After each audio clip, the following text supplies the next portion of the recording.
ನನ್ನ ಹೆಸರು ಪಲ್ಲವಿ. ನಾನು 7ನೇ ತರಗತಿಯಲ್ಲಿ ಓದುತ್ತಿದ್ದೇನೆ. ನನ್ನ ಶಾಲೆಯ ಹೆಸರು GMHPS ಲಿಂಗಸೂರು. ನನ್ನ ಹೆಸರು ಅನಿತಾ. ನಾನು 8ನೇ ತರಗತಿಯಲ್ಲಿ ಓದುತ್ತಿದ್ದೇನೆ.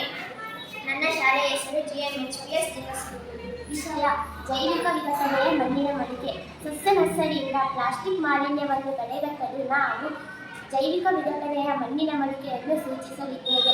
ಇದು ಪರಿಸರ ಸ್ನೇಹಿಯಾಗಿದೆ ಮತ್ತು ಮಾಲಿನ್ಯವನ್ನು ಉಂಟು ಮಾಡುವುದಿಲ್ಲ. ಇದಕ್ಕೆ ಬೇಕಾಗಿರುವ ಸಾಮಗ್ರಿಗಳು: ಜೇಡಿಮಣ್ಣು, ಮೆಕ್ಕೆಜೋಳದ ಪುಡಿ, ಗೋಧಿ ಮತ್ತು ಅಕ್ಕಿ, ನೀರು, ಕೆಮಿಕಲ್, ಹುಲ್ಲು, ದೊಡ್ಡ ಬಟ್ಟಲು. ಕಾರ್ಯನಿರ್ಮಾಣ: ನಾವು ಜೇಡಿಮಣ್ಣನ್ನು ತೆಗೆದುಕೊಂಡು ಮೆಕ್ಕೆಜೋಳದ ಪುಡಿ, ಗೋಧಿ, ಅಕ್ಕಿ, ಹುಲ್ಲು, ಪುಡಿ ಮಾಡಿದ ಕಾಗದ ಮತ್ತು ಕೆಮಿಕಲ್ ಅನ್ನು ಸೇರಿಸಿ ಮಿಶ್ರಣ ಮಾಡಬೇಕು. ಮಿಶ್ರಣ ಮಾಡಿದ ನಂತರ ಸ್ವಲ್ಪ ನೀರನ್ನು ಬೆರೆಸಿ ದಪ್ಪ ಜೇಡಿಮಣ್ಣನ್ನು ತಯಾರಿಸಬೇಕು. ತಯಾರಿಸಿದ ಮಿಶ್ರಣವನ್ನು ಬಳಸಿ ಮಡಿಕೆಯನ್ನು ತಯಾರಿಸಬೇಕು. 2-3 ದಿನಗಳ ಕಾಲ ಬಿಸಿಲಿನಲ್ಲಿ ಒಣಗಿಸಬೇಕು. ಒಣಗಿಸಿದ ಜೈವಿಕ ವಿಘಟನೆಯ ಮಡಿಕೆಯನ್ನು ತೆಗೆದುಕೊಂಡು ಸ್ವಲ್ಪ ಮಣ್ಣನ್ನು ಹಾಕಿ, ಮಣ್ಣಿನ ಮೇಲೆ ಕೆಲವು ಬೀಜಗಳನ್ನು ಹಾಕಿ, ಮೇಲೆ ಸ್ವಲ್ಪ ನೀರನ್ನು ಸಿಂಪಡಿಸಿ ಬೀಜಗಳು ಸಸ್ಯಾಕಾರವನ್ನು ಪಡೆಯುವವರೆಗೂ ಕಾಯಬೇಕು.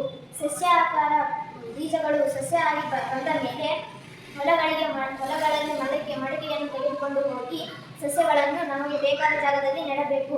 ಅದೇ ಸ್ಥಳದಲ್ಲಿ ಆ ಮಡಿಕೆಯನ್ನು ಎಸೆದರೂ ಏನೂ ಆಗುವುದಿಲ್ಲ. ಸ್ವಲ್ಪ ಸಮಯದ ನಂತರ ಮಡಿಕೆ ಕೊಳೆಯುತ್ತದೆ. ಈ ಮಡಿಕೆಗಳನ್ನು ಸಸ್ಯ ನರ್ಸರಿಗಳಲ್ಲಿ ಬಳಸಬಹುದು. ಇದು ಪರಿಸರ ಸ್ನೇಹಿಯಾಗಿದೆ ಮತ್ತು ಪರಿಸರಕ್ಕೆ ಹಾನಿ ಉಂಟು ಮಾಡುವುದಿಲ್ಲ.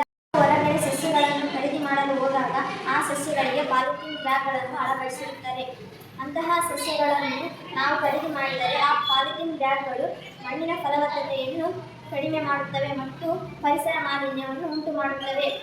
ಅದರ ಬಳಕೆಗಿಂತ ಈ ಜೈವಿಕ ವಿಘಟನೆಯ ಮಡಿಕೆಗಳನ್ನು ಬಳಸಿದರೆ ಯಾವುದೇ ರೀತಿ ಪರಿಸರ ಮಾಲಿನ್ಯ ಉಂಟು ಮಾಡುವುದಿಲ್ಲ ಮತ್ತು ಮಣ್ಣಿನ ಫಲವತ್ತತೆಯನ್ನು ಕಾಪಾಡುತ್ತದೆ.